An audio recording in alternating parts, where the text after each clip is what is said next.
Good morning, everyone. This is Daniele Capezzone, a view from Italy, the Watcher Post from the UTOPIA Studios in Rome.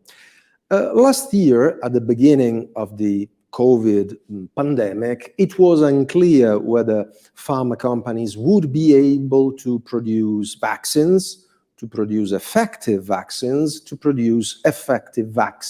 in time for the emergency.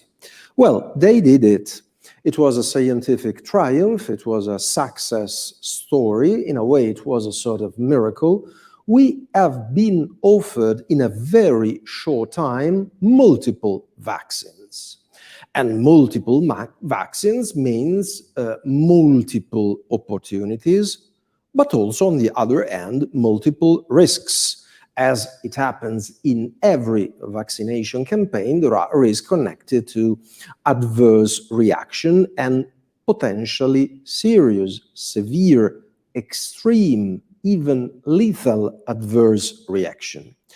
10 days ago, as you know, in Italy, there was a lethal event. A girl, Camilla, she was only 18 years old, horribly died after receiving a first AstraZeneca jab.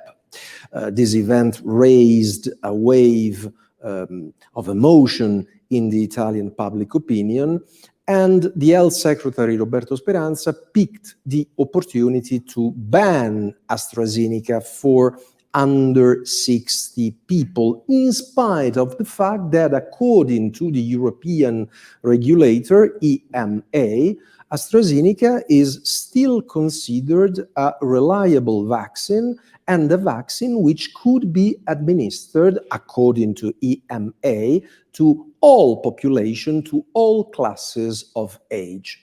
Nevertheless, Speranza decided this kind of ban, and he also decided that even under 60 people who had received a first AstraZeneca jab should receive as a second jab a different dose, a different vaccine, Pfizer or Moderna, and this was a coercive, a compulsory decision made by the health secretary. Of course, this decision raised some controversy. Some scientists don't agree with that. The Israeli responsible for the vaccination campaign explained, and it was very clear, that this kind of mix and match strategy should be used, quote, in desperate cases, in desperate situations. And what we know is that this combination of vaccine has been studied only in 4 studies, conducted among a very restricted number of cases, hundreds of people. The first results seem to be encouraging. Well, we are happy with that, but the number is too limited. As you know, luckily for us, in a vaccination campaign, extreme adverse reactions happen once in hundreds of thousands of cases. So how can you consider as reliable studies conducted only among hundreds of cases? So that's why, from my perspective, as far as I'm concerned, it wasn't a good idea by Roberto Speranza to impose coercively that kind of combined vaccination. It would have been better to let everyone choose between the mix and match strategy, or if someone wants to do so, to have once again their second AstraZeneca jab if someone didn't suffer from any adverse reaction after the first jab. This is not only a health question. This is something that goes at the heart of the relationship between the citizen and the state.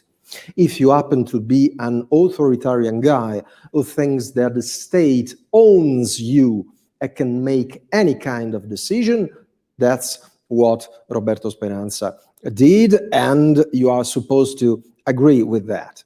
If you happen to be, on the contrary, a classical liberal, if you happen to think that at the center there should be the individual, the person, the patient, it's not a good idea to make any decision regarding our body, regarding our health, without our opinion.